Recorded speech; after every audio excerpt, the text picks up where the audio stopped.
everybody. Good afternoon or good evening, depending on when you are, where you are.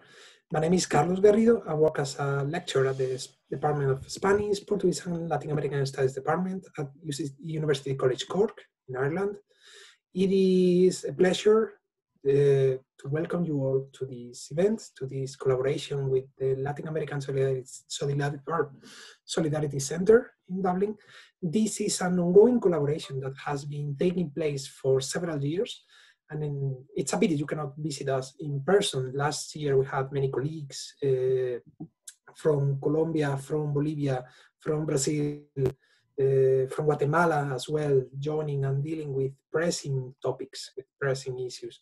So this is a series that has been taking place for a while, and it is our intention to continue it and to deal with some of the most urgent topics that are emerging in relation to activism and social and progressive change, let's say, across the Americas.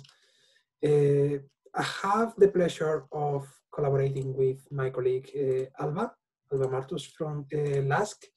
So Alba will introduce LASK and will explain a bit about the structure of this event. Just to remember everybody that we will record the first part of the event, which will consist on 3 different presentations by hand of the 3 speakers that we will have today with us. Lila Monasterios from Bolivia, from the Salvagina collective, Dr. Cara Levey, my colleague and friend from UCC, and Narella Forte from Que Sea Ley, Dublin. So it's a pleasure having you all here. Alba. Yeah, so hi everyone, I'm Alba Martos Rosa. I'm the current LASK coordinator.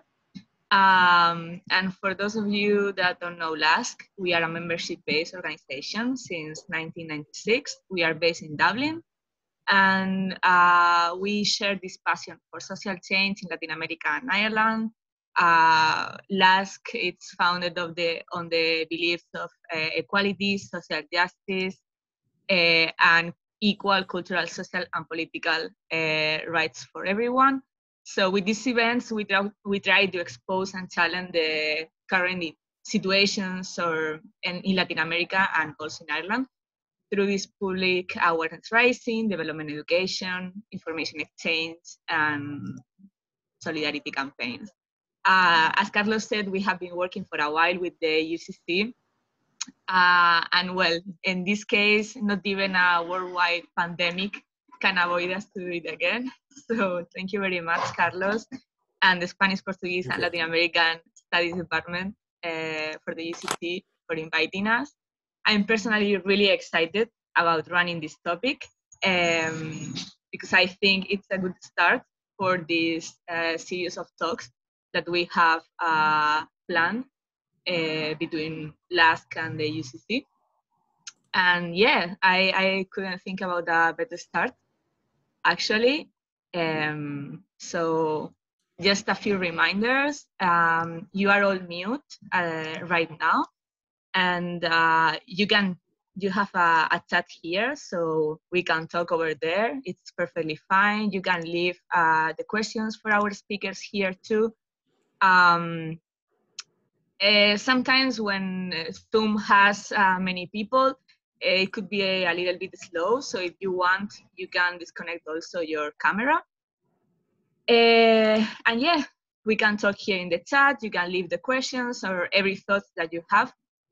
We will have first the 3 speakers presentation, first Cara, then Lila, and finally Narella.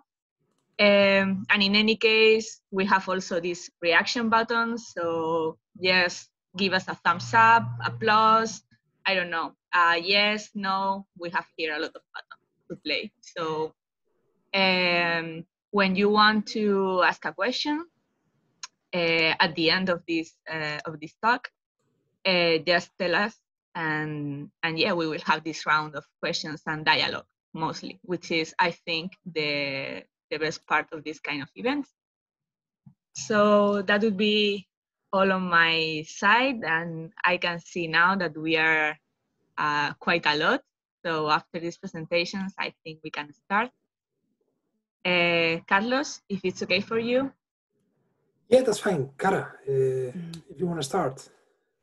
Yes, okay, I'm just looking at the time. Thank you very much. I think you can all hear me and see me as well. I can see lots of names and a few faces, so it's nice at least to have to feel you're presenting to somebody. So I'll keep this relatively short, as all of the interventions are, and just say thank you for coming at this time. It's a bit less painful to try and connect to the internet at 7 p.m. than it is to be trekking into UCC as it's getting dark and autumnal. So thank you very much. I'm going to talk today about I suppose I'm coming at this from the perspective of current research that I'm doing that is kind of also connected to past research, and is really looking at activism of the second generation of the Argentine post-dictatorship. Now, from previous LASK events, I think we usually have quite a mixture of people. So some people will be from countries in Latin America, some people will be Irish who are interested. So I won't give you the kind of potted history, but obviously in the questions, if there's things that aren't clear, we can maybe probe some of those things a little more. But what I'm looking at is kind of the evolution of spaces of memory or spaces of activism as they've kind of evolved in the digital sphere.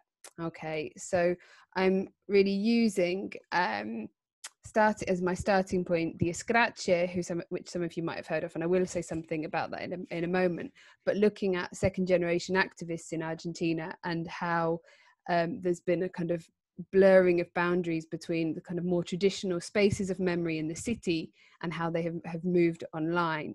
And I suppose in some ways there'll be some interesting connections with Lila and Narella's talks, because I'm not going to necessarily talk about this in much detail, but the sort of possibility of moving to virtual forms of activism I think holds out the possibility for transnational solidarity and for, exile, second generation exile, which is another project which with COVID we probably won't have time to do, but I can say a little bit more about that afterwards.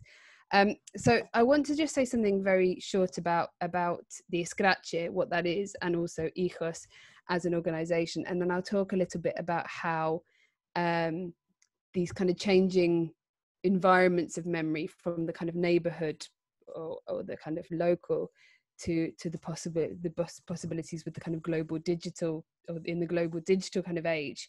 So as probably some of you will know, in fact probably a lot of you will know, the context in which this particular second generation organization, Hijos, emerge is the aftermath of the 1976 to 83 dictatorship, and they emerge at a very specific time with a specific mission.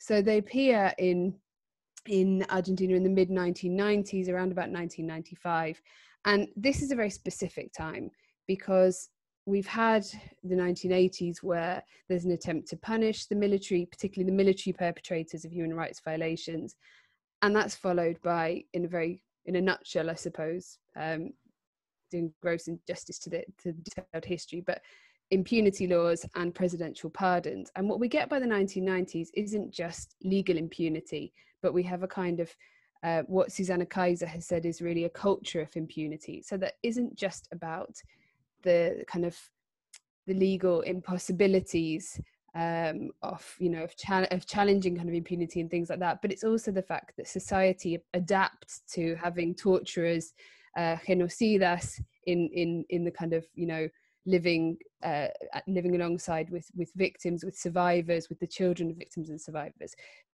So Hijos emergent, as the acronym suggests, Hijos por la Justicia, por la Identidad y la Justicia, contra el olvido y el silencio. So the acronym obviously meaning sons and daughters, but also the acronym spelling out the mission, which is sons and daughters for identity, for justice, against forgetting and silence.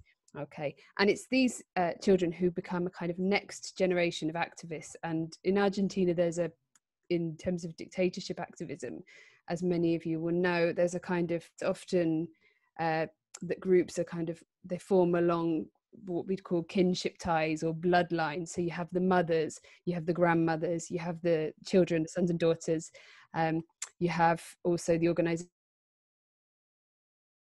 Hermanos, for the siblings, And as we've seen in Spain more recently, in terms of the civil war and dictatorship, you then have the nietos. So we're waiting that in Argentina, but I'd say it's, it's not particularly far away. So I won't say too much about that, but the key kind of argument is that hijos mark a kind of, I suppose, a new generation in memory activism and in activism connected to seeking truth or justice.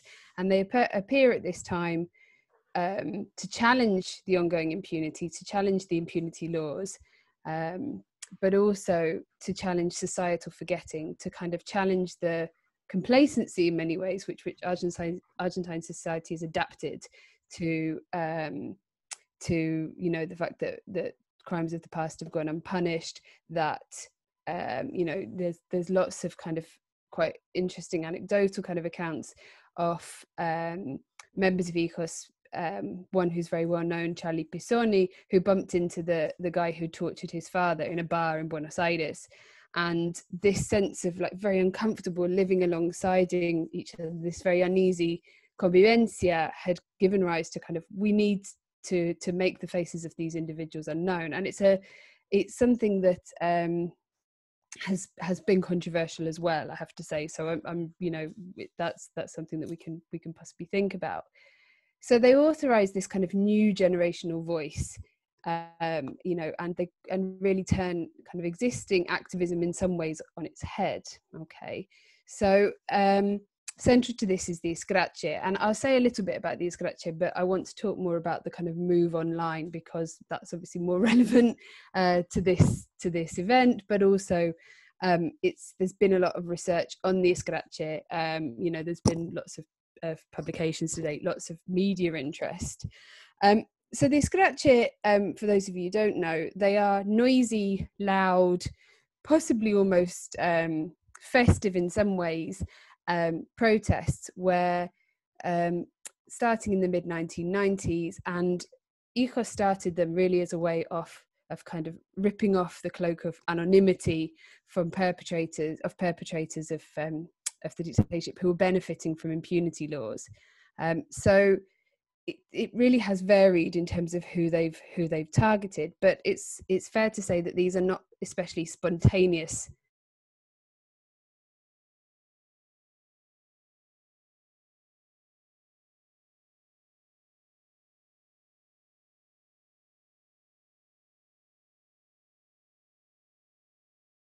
events as much as possible, finding out the crimes of the accused, and then also the more societal aspects. So they bring together the kind of judicial condemnation as well as the societal condemnation as well. So there's a kind of, I suppose, a little bit of an interesting dynamic there.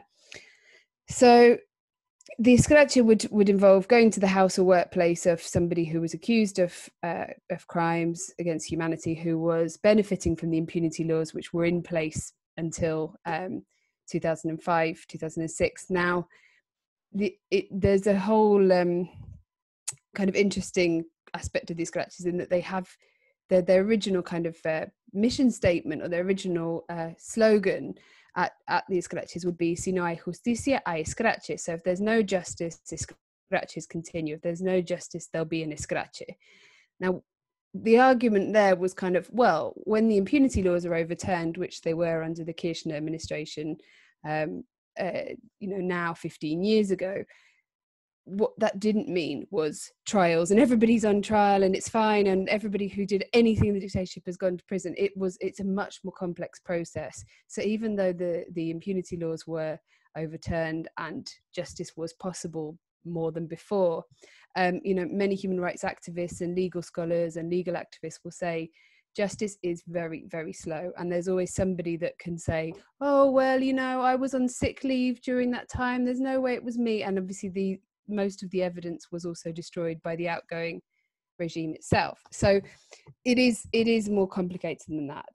So Escraches have continued to a certain extent, but less frequently. But what I have noticed is that for a while, especially with kind of, YouTube becoming particularly kind of ubiquitous, Facebook, etc., that we've seen kind of the sharing of recordings of the Escrache online. They've been circulating for quite a while. There was a big one against Videla, who was the former leader of the first military junta in 2006, and that was on, that was shared very widely. It was a huge escrache. It was probably one of the biggest. But there's also more recently been this kind of twist on the escrache in terms of its digital circulation. And I think this is significant for two reasons. One is that it isn't just sharing videos or sharing recordings off an escrache that's taking place. It functions as a kind of escrache itself, and I'll say more about that. But the other aspect of it, which I think is worth considering, is that it is by kind of making these online escraches available, by creating them, it's not only contributing to the construction of memory, but also the circulation of memory beyond Argentina, beyond the local. So there are possibilities for the escrache to reach new audiences. And you also have to think that the original escraches, they're often, as well as being kind of national or kind of regional events, they're also very much local. So Hijos will have said, it's also about the neighborhood. It's about letting that person, letting the neighbors of the perpetrator of the genocida know that they are living in proximity to a torturer, to somebody who did this, to somebody who was delivered babies who were kidnapped, in the ISMA, this kind of thing. So there's a kind of, I suppose, an interesting dynamic there about how they function as very local, grassroots, fleeting events in many ways, and yet how they can be transferred to a more global audience. So these kind of escrache virtual, as I've called them, and I asked Hijos Capital, who I'd done quite a lot of work with in Buenos Aires, what they called these videos, these recordings, because I kept finding them, and they were like, well, we don't really have a name for them. And I was like, well, in my research, do you mind if I just call them escrache virtual, because I don't really know what else to call them? And they were like, oh yeah, go ahead. So they were quite relaxed about it, but I was kind of like, I thought they'd have a really, like, a kind of punchy slogan or something, but what they are is and I can circulate a couple afterwards, because I know we'll be very short of time now, but they're kind of reminiscent of digital shaming practices, of this idea of, and it's also important to remember here that the term escrachar has that connotation of to expose, to uncover. So you could hear it kind of, the idea of like almost exposing somebody on Facebook for doing something stupid, or somebody, this kind of, it's very much kind of almost in keeping with social media kind of lexicon. But in these what I thought initially were quite impromptu recordings, what you would have is a perpetrator, again, benefiting from impunity laws, but instead of the festive, loud, kind of carnivalesque atmosphere of the scratches that take place in the street, these were quite banal, quite kind of boring everyday recordings, where you'd see, bearing in mind many of these perpetrators are now quite old, somebody, an oldish gentleman walking along the street or going into a shopping centre. And they were circulated relatively widely, uploaded to YouTube, and with an accompanying soundtrack saying El genocida pasea por la ciudad, for example. So there was quite an interesting one, which was Jorge Magnaco, who was an obstetrician accused of delivering babies in the Hospital Militar, and babies who were then kidnapped and their identity hidden from them. And he had been the subject of the very first escrache back in the mid-90s. He became the subject of the escrache virtual in 2013. And it's just a very short video. I'll circulate it afterwards, because if I share it here, I think my computer will probably combust and I won't get back into Zoom. But it just shows, El genocida pasea por la ciudad, this music, and then, Hijos' slogan comes on at the end. And all it shows is him accompanied by an older woman walking the shopping centre. But I asked Hijos about this, and I said, was this just that one of your members saw Magnaco in the street? Because there's a couple of other ones that are similar. And she said, no, he'd actually been called to give evidence at the trial, the 2013 mega causa of the ESMA, and we thought we'd just go and record him getting on the bus to go back to his house, because he was under house arrest. He wasn't supposed to go anywhere other than the courthouse. So we do you know what? We'll go along, we'll record it, and we'll say, you know, look, this guy, he did all these awful things, and he'll go home, and we'll have a, you know, we'll show this to people. But when they went to record him, what they didn't realize, and this is where the kind of, I suppose, the element of spontaneity comes in, which is pertinent to all the type of escraches. He then got on the bus and went off to Patio Burrich, which is like an upmarket shopping centre in Barrio Norte, then went to a bakery, and he had like a jolly day out, had a grand day out, enjoying himself. So hijos were obviously rightly, you know, angry about this. And also, I think in some ways, the point they wanted to prove was proved, you know, extremely well. But these had kind of circulated, and it's raised questions for me, and I won't say very much more because I know we're kind of we're short of time, I realise now, but we need to view these kind of escraches virtuales as not only the way in which the kind of territorial traditional sites of memory and protest and the virtual are kind of, you know, coexisting, but they're actually intertwined at this stage, you know. But also we need to view them within the wider context of the digital age, which has really seen these new technologies capable of capturing and fostering different types of activism. And one of the things that's most interesting is that scholars now are saying these digital mobile networks, where we are now, where everybody within reason has a camera phone, can become a kind of involved, we're not just circulating, we're creating, you know, we are creating memories ourselves, we're creating and interacting in activism itself. So what happens here is that we have the possibility of making history. That's what you know, some scholars of kind of digital culture have argued, that we can participate in that way. So it's I wouldn't necessarily say it makes a more democratic form of protest, but it increases the possibilities for participation, and not just participation in those neighborhoods or those countries, but beyond. So I leave it there, because I know that probably Narella and Lila will also mention a couple of the questions, I suppose, about the transnational. So thank you. Thanks a million, Cara. I turn my video off. It was great. And I found it very useful in the sense that you made this emphasis between the connections between online and non-online activism, and I think this would be something that will appear in different ways along the conversations we'll have. Lila. Thank you very much. Hi, I am Lila Monasterios. I come from Bolivia, and I belong to the Salvagina collective, ecofeminist collective. So we work a lot with women's rights and nature rights and all in between of that. And we are very influenced by Argentina. Actually, here I have my green scarf, I don't know, pañuelo. And recently we were being activating a lot about the right to legal abortion and many things. That I will share you in my screen and my PowerPoint. So I will ask you people to put your speaker view camera so you can watch it correctly. And let's go. There you can see. Activists in a political crisis and in a pandemic. I excuse myself for my English is not so good, but so I wrote all of that. I will read it and add some things.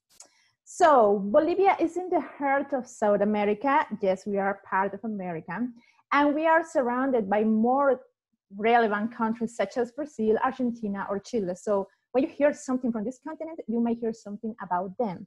As well, we are too tiny, and even if we sometimes want so bad to be bigger, somehow we love our unique Bolivian ways that don't necessarily fit in the world out there. So if you have heard about Bolivia, it's because our coca leaves or our former president. I know many of you love the idea that he represents, but we don't so much. What he actually was for us activists was pretty, let's say, complicated. And I want you to have open minds right now, because I know this is a difficult subject to talk. And as Bolivians, we're really, really, really aware of what was being said in other countries and what was happening in Bolivia, and there is a lot to talk about it. Okay. To understand Bolivia or any other country, you just have to see the prejudice former people have about your own country and how much you are tired of hearing the same things that sometimes aren't true at all. Did you know that Bolivia is more Amazon than mountains in high altitude? It's pretty hot, actually. Still, we don't have a sea. That's a sad fact. Anyways, last year, we had one of the more than 30 COPs in our history. There is a lot said about it. It's like everyone else in the world had an opinion about it, but us Bolivians weren't able to say what we were feeling. We felt the international community not so emphatic with us, and that was really, really bad for us. Still, we don't know what exactly happened that moment last year, just 1 year ago. But since October 2019, we are in the peak of our political crisis that we have been suffering since 2016. And no, it's not some regular political issue that happens everywhere else. Is that in 2016, we had a referendum to agree or disagree with the fourth period of our former president. The no had won, but the president said, and I quote, that no is for don't leave Evo. That made us mad. Can you imagine that happening in your own country? It's pretty unconstitutional. Things went crazy ever since. The power got more power, the oppositors were silenced. In the international press, the president says so many amazing things, but in our country, we were afraid and tied by the hands. That until last year. Remember the Amazon burning and everyone blaming Bolsonaro about it? Well, 5 million hectares were burnt in Bolivia. That in hands of Evo Morales, who few or nothing did to end with the fires. That is where the extreme right grew. They took advantage of that people's fight. I want to point here that the silence of the international community about our land in burning hurt us a lot. People was tired, mad, sad. It was horrible. The smoke in your nose, the dying animals crying in your window, those images of the never-ending fires, and not knowing where our indigenous in self-isolation are. Are they still alive? The burnt dead animals, the snakes running over your feet, escaping that hell human created for them. You can't, your eyes ache, you are so mad, and you remember all the injustice that you have been fighting against for so many years, and realize that without the planet, there is no moral life to fight. There is only survive. So there are two major fights for the human rights and against the Morales government in Bolivia. Besides the fires last year, there is the fitness fight in 2011 and the people with disabilities fight in 2016. In the first case, the government wanted to build a highway in the middle of an indigenous protected area, and police went brutal with the protesters. They kidnap kids and they separate kids from the mothers. They private them from water access. It was really, really bad. And in 2016, people with disabilities walked from 35 days from Cochabamba to La Paz. Is high altitude in their crutches and in their wheelchairs to arrive to La Paz, demanding a $7 rent per month. Police welcomed them with water cannons and violence. Actually, they went in jail.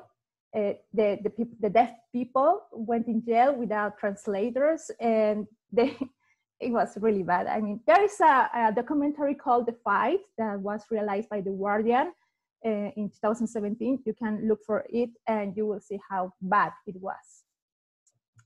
There are a lot more fights for human rights in Bolivia, but let's say that those two moments in the last 10 years moved the society and therefore the activists. So When the government saw that the activists weren't any longer by their side, began the persecution. For example, there are many NGOs in Bolivia. Okay, there are some that are only to obtain some profit by doing damage to the country. This happens a lot in the so-called developing countries. But there are also good NGOs that truly help the causes we fight for, especially with resources such as money or equipment. So the government put a law limiting NGOs' activities. CEDIP was one very affected. They even wanted to take all their stuff, just because their work was researching all the environmental impacts that the Pachamanistic government approved. No one could say something negative about the government that defended the Mother Nature, less when they point that the laws they approve are violating every single nature right. And in 15 minutes, I can't explain every single detail, and there is a lot to understand about anthropology and society when it comes to talk about Bolivia, which is not the same thing like Argentina, Brazil, or Mexico. Okay, Mexico, maybe we are closer, but still, there are major differences that makes Bolivia a pretty special place, hard to understand, full with contradictions. A lot of our ancestors' fight still, or in this case, become relevant in the last years. So when we fight against the former government, it wasn't because he was an Indio, it was because we felt he betrayed us. The ones who didn't like him because he was an indigenous person are the ones who are now in the power.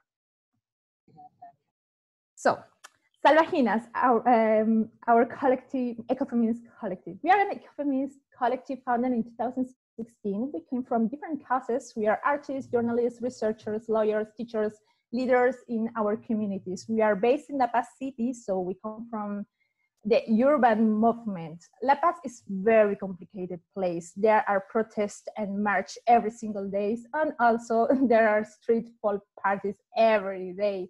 It's an amazing place with so much diversity, very mystical, magical, and very, very chaotic. We come from that mix, and somehow we all feel challenged by the woman, nature, indigenous resistance in many levels.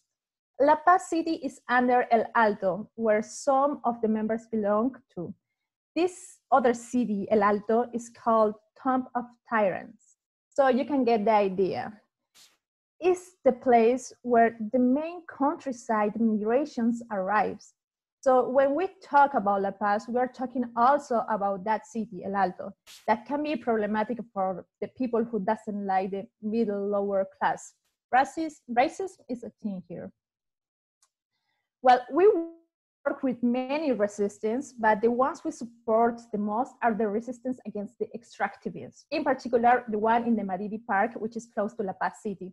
There is a project to put an hydroelectric company in the Chepete Bala area that would mean destroying the nature. Locals should migrate to other places because their lifelong homes will be flooded, and of course, many human rights will be violated.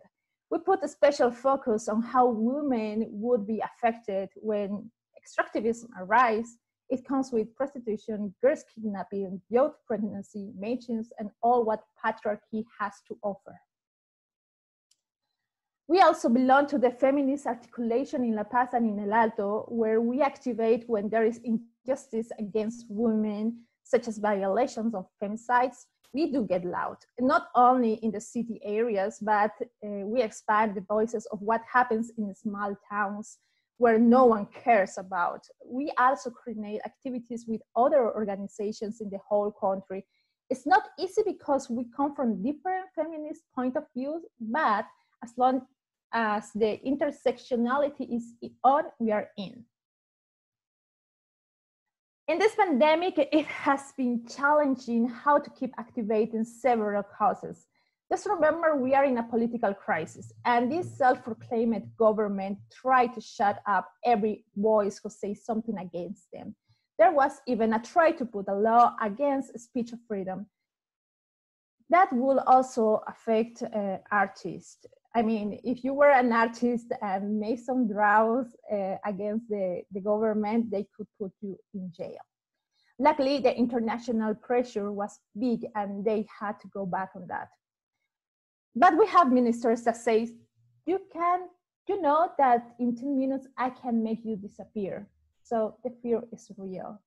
But we have lost so many that we have lost the fear. With all the former experiences we had, we knew we had to be louder than ever. So we became viral.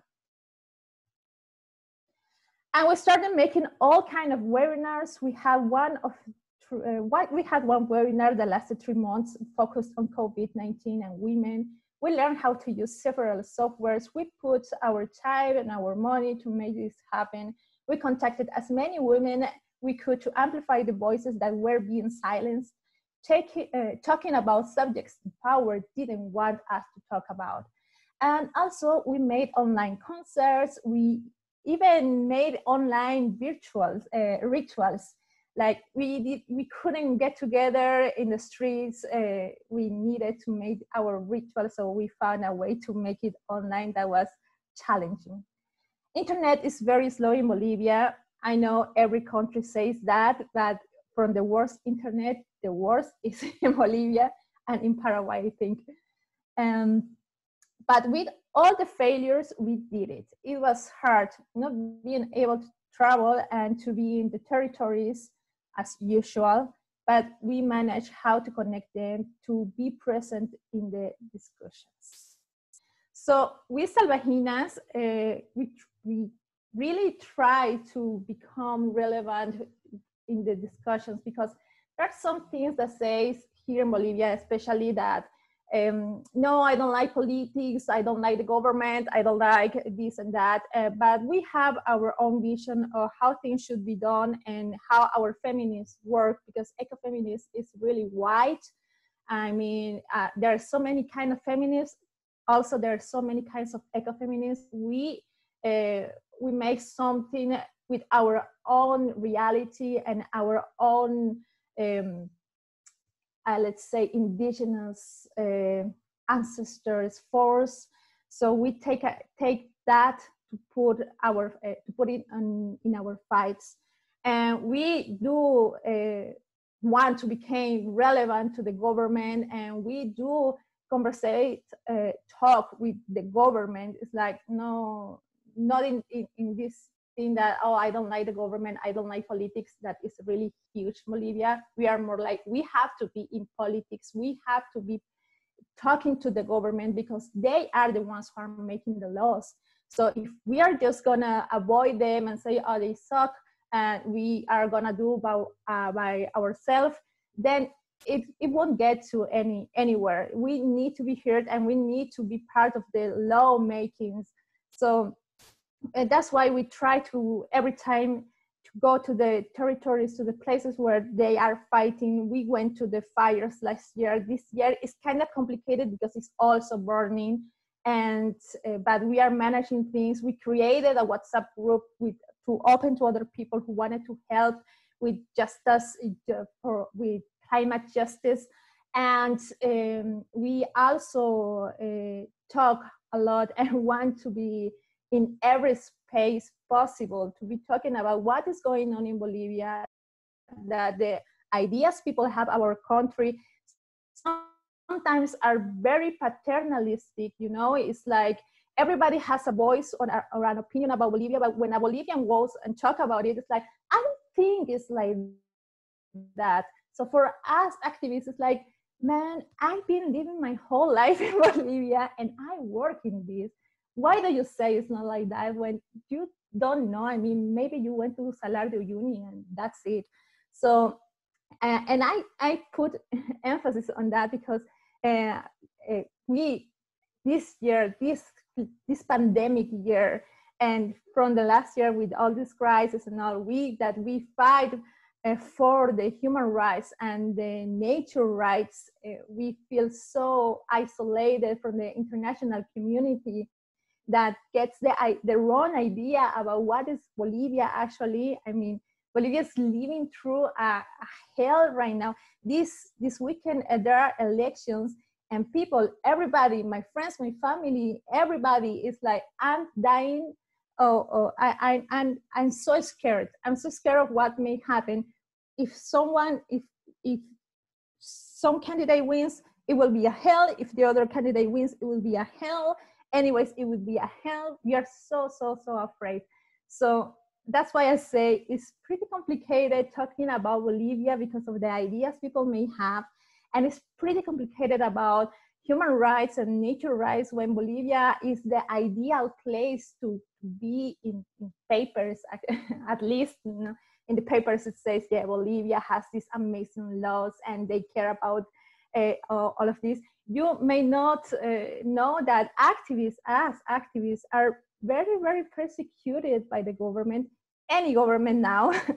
And they want us, I mean, it's not so bad as in Colombia where they are killing them, but they put, there are a lot of people in jail who didn't do anything, and they put some things to make them look like criminals.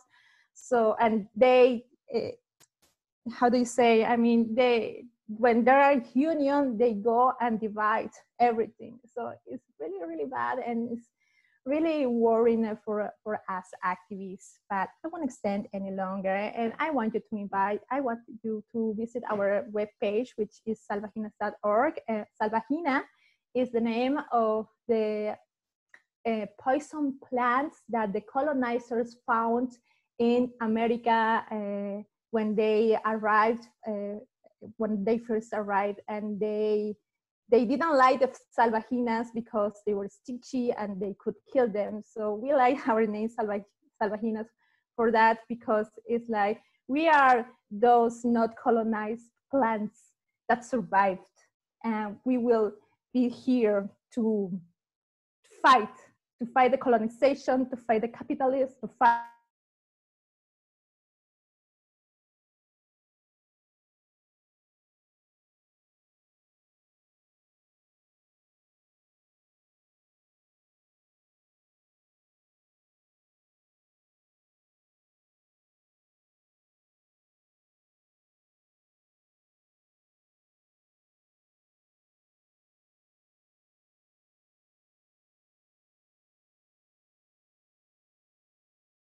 what we believe it is our right to have access to a safe, legal, and free abortion practice for every woman or every pregnant body.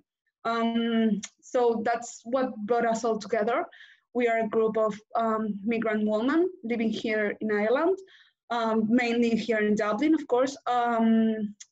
We started in 2018 as just a couple of unknown people, unknown women that started to gathering around Spire or GPO while the debate of the yes referendum here was being taking place, and because as well as it was happening here in other places of Latin America, such as Argentina or Mexico as well, for naming a few, in 2018 was the year that many countries were debating this right that we perceive as a right to actually make it a law and to be guaranteed this right for every woman and for every pregnant body. So we started gathering around 2018.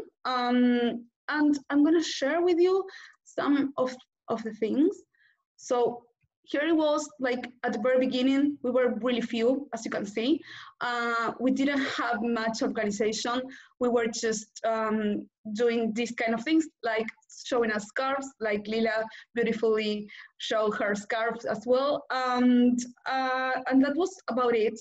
We were not thinking furthermore, but in that experience, after a couple of meetings of gathering, we discovered there were the same faces, you know, it was the same faces and the same woman who share many experiences, who share many ideas, and who believe in the same things.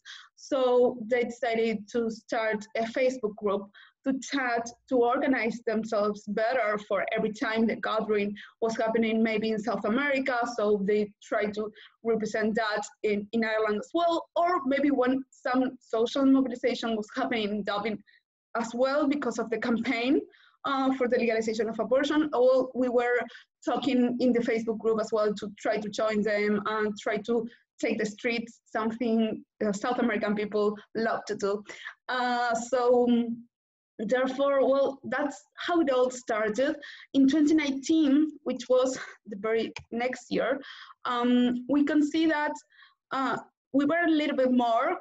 This is one of our speakers. She always speaks for 8th of March, but we were not many. So we decided to change a little bit of the platform and not go for the Facebook group anymore. And we went to the WhatsApp group. So that's how we were changing, like social media, the social channel that we were interacting between each other. And the WhatsApp group was a group created with the purpose not only just to gather around every time we had a social mobilization, as we were gathering in 2018, but we believed that it was important maybe to gather to talk about many experiences, to talk about the many injustices, the many violences that as women, as in diversity, everyone who's not a male or perceives themselves as a male, really we're exposed to many violences, physical, sexual, psychological, emotional, economical, really like name your choice. So we decided it was about time to organize ourselves, to start talking to each other, to start finding in sisterhood some tools, some ways to deal with that patriarchal world that was oppressing us in many, many ways. And that's how we began to gather every 8th of every month. That's basically what we do, or what we used to do, because now we can't. But that's basically what we started to do. As you can see here, well, there's always a mate, which is a traditional drink for South American people. And it was always there with that scarves and everything in every time. As you see, this was last year, we were not that many, but the same faces keep coming up and keep coming up. So this was happening for the entire last year. We gather once a month, every 8th of every month. But this year we wanted to take a little bit further more. We wanted to take this to more places. We wanted to reach more people, more women, more migrant women, because we just thought it's a really safe space. It's a place of comfort. It's a place when a woman or a minority can come and talk about anything it's going through, and it's not going to be judged, it's not going to be criticized, it's going to be but quite the opposite. It's going to be encouraged, it's going to be probably it's going to be held, if social distance allows us to do it, it's going to be held by other sisters, and well, it's going to try to heal a little bit the wounds that patriarchy has left us of all of us. So this year, 2020, sorry, we wanted to take it a little bit more. So that's when we needed to go into social media, right? And there was the first time we started with Instagram. We were not even in Instagram, and our Facebook group was really left behind because we just chat everything we needed in the WhatsApp group. So we needed to have more public, have more viewings, to put ourselves out there so people could know we were here doing these kind of things, and whoever could want to join us were, of course, welcome. So this year started with the Instagram page, and of course also we have the opportunity, the beautiful opportunity to join other activism groups such as Chile Despertó Dublin, which are really dearest people for me. I really have a really special care for them. Also the girls from Spain that were organizing the 8th of March, they had every plan, they had their flags, they have their banners, they had their singings, and they have all that energy that we were really looking forward, because it was strange for us that no one was taking place on the street on every 8th of March. As you can see, this is not a lot of people. So we gather with them, and of course with also Rosa Feminist Party here in Dublin, who opened up to us, who were totally welcoming us to do whatever it is we wanted to do in their city. And it was a beautiful event. And as you can see, we started with a cultural intervention, like Make It Law decided to step forward from the Molly Malone. If anyone who doesn't know Dublin, it's like 10 minutes walking distance from the Spire. And the other organizations were already gathering on the Spire, so we started to do a little bit of the things we like to do, the scratches, as Cara told. And well, here we were doing our messy things before we got to the Spire with the other girls. And here was when we got to the Spire. This was beautiful. We were not expecting this many people from this many nationalities, of course. Everyone was there just putting their banners up and singing and shouting and scratching. And it was, of course, it rained, but then sun came out and it was a beautiful day after all. And it was the beginning for us of an activism move. This is the group. We are like the ones who represent Make It Law that were there in the moment. And these were all of the organizations that you cannot see, but there were a lot of people behind that. These were all of us trying to create something totally different for ourselves, for the people who live here.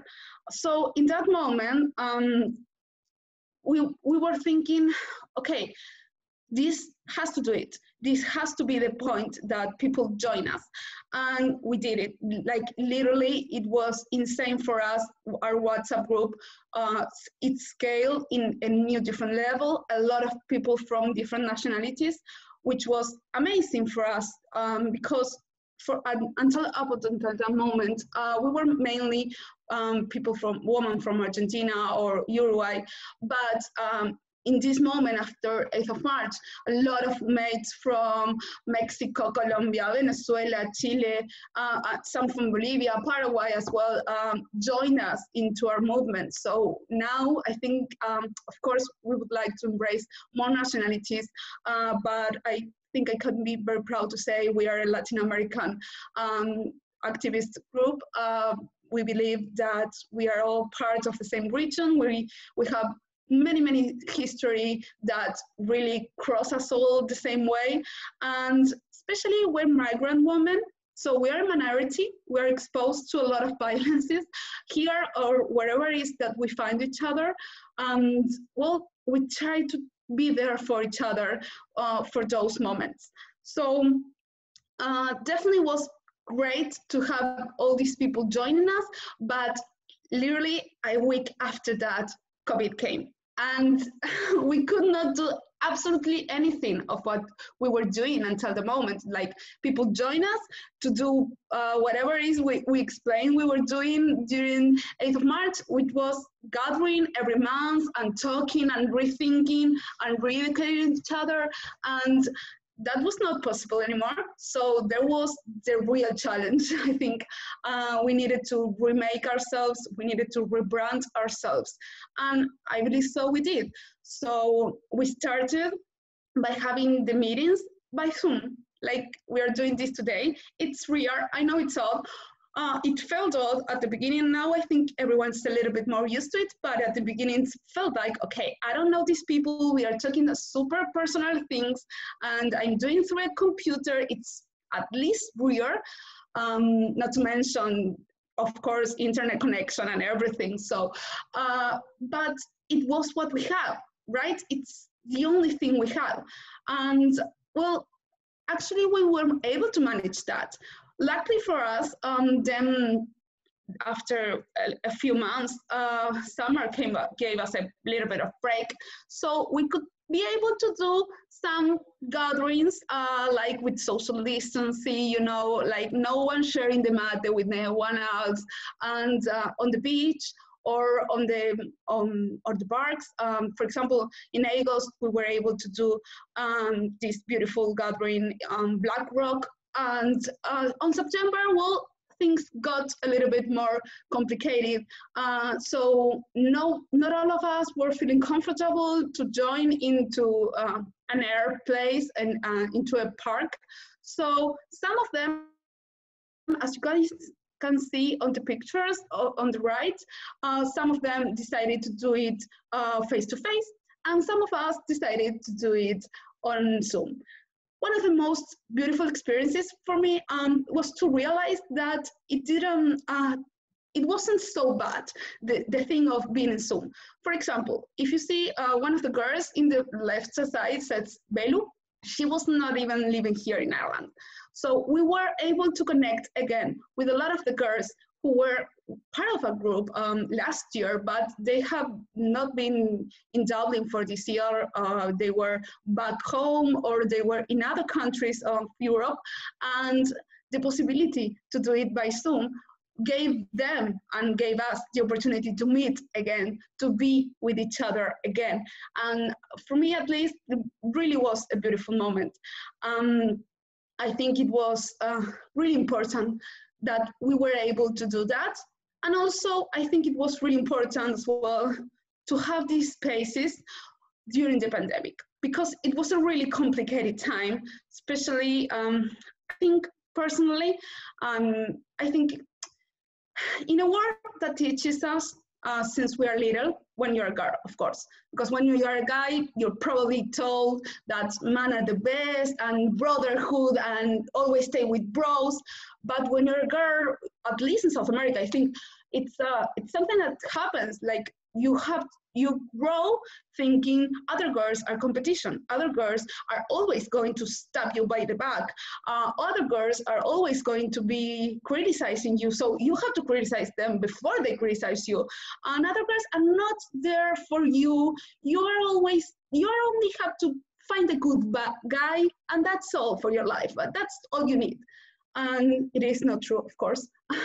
Girls are not always competing between each other. I think sisterhood really is a kind of love that you cannot buy anywhere else in the world.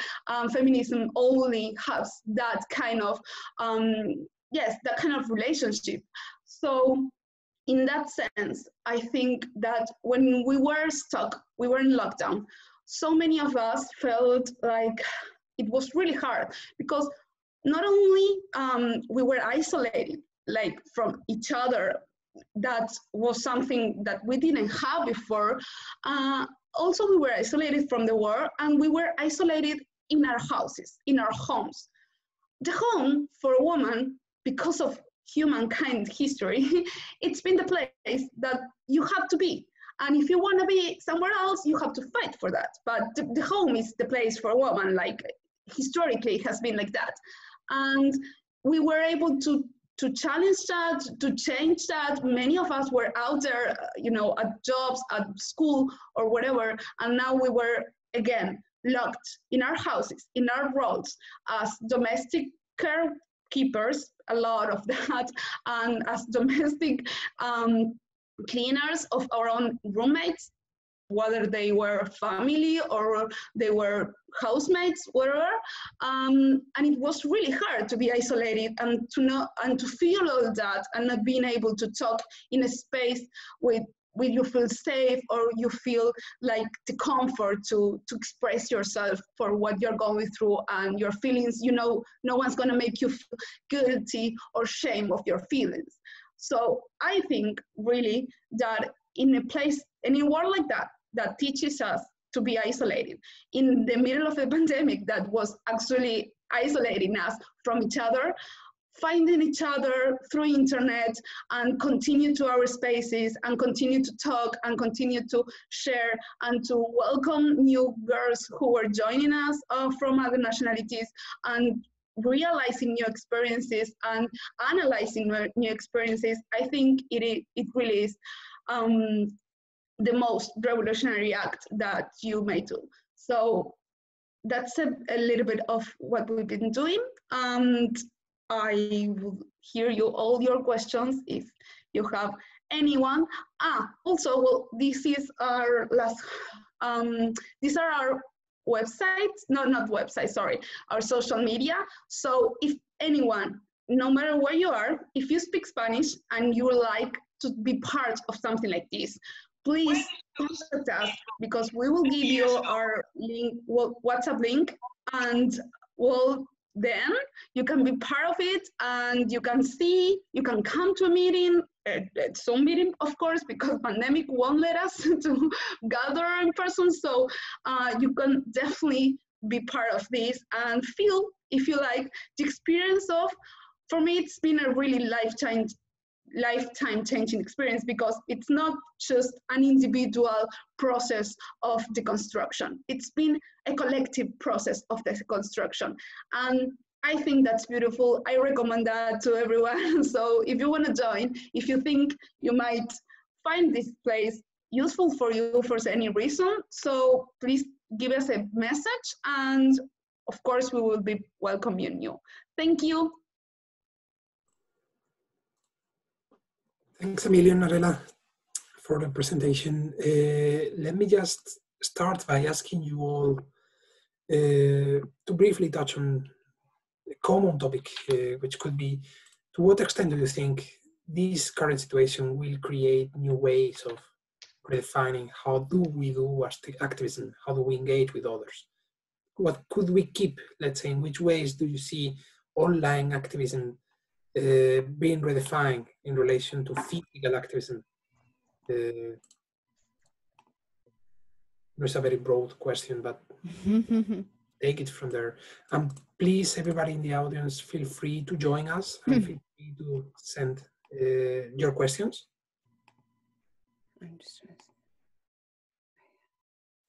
So could I ask you, Carlos, sorry, to repeat that, because I didn't quite get it. Yeah, no, I'm not the only one. Good.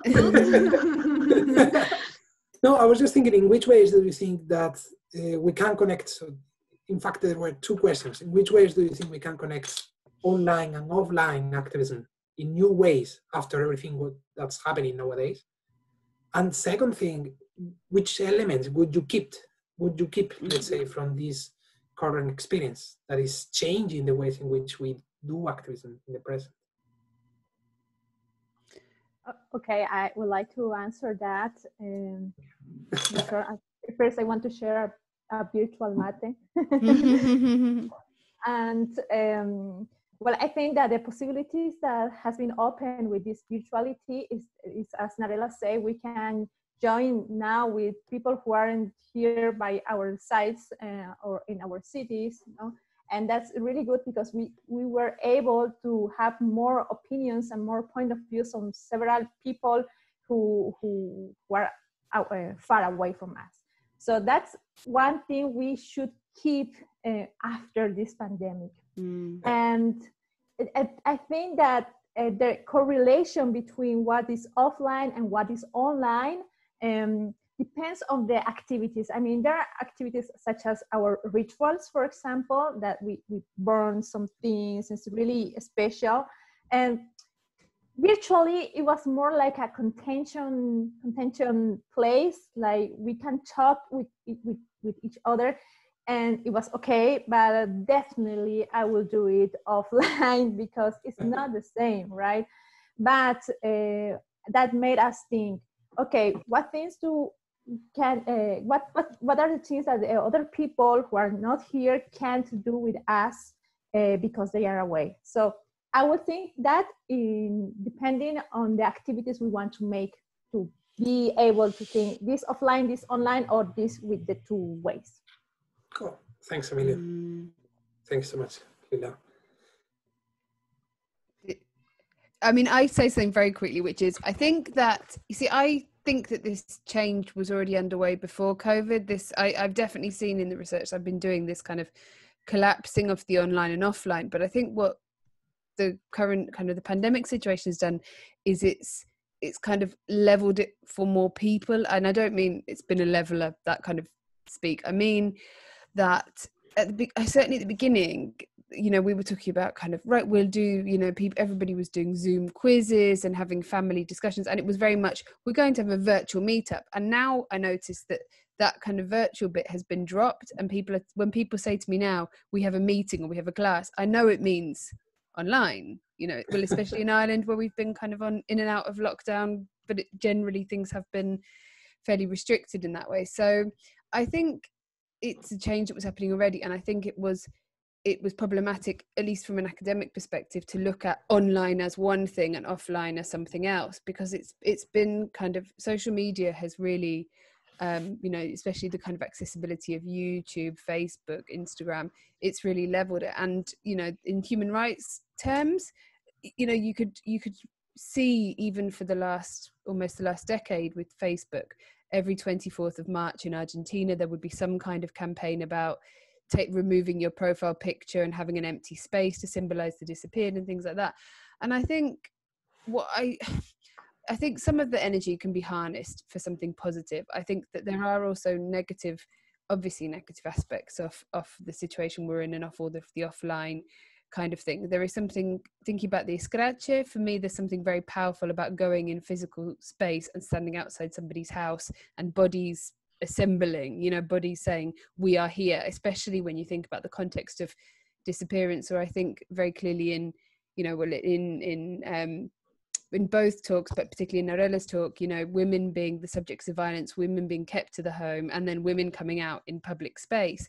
But I think what we're seeing, there are more creative ways of doing that, which may mean that we start to think maybe about having more of a kind of holistic relationship, or more of a kind of interconnected relationship between the online and offline. Because I think, you know, I've always thought, I better do, if I'm doing a project, I must have an online presence, I must have a blog.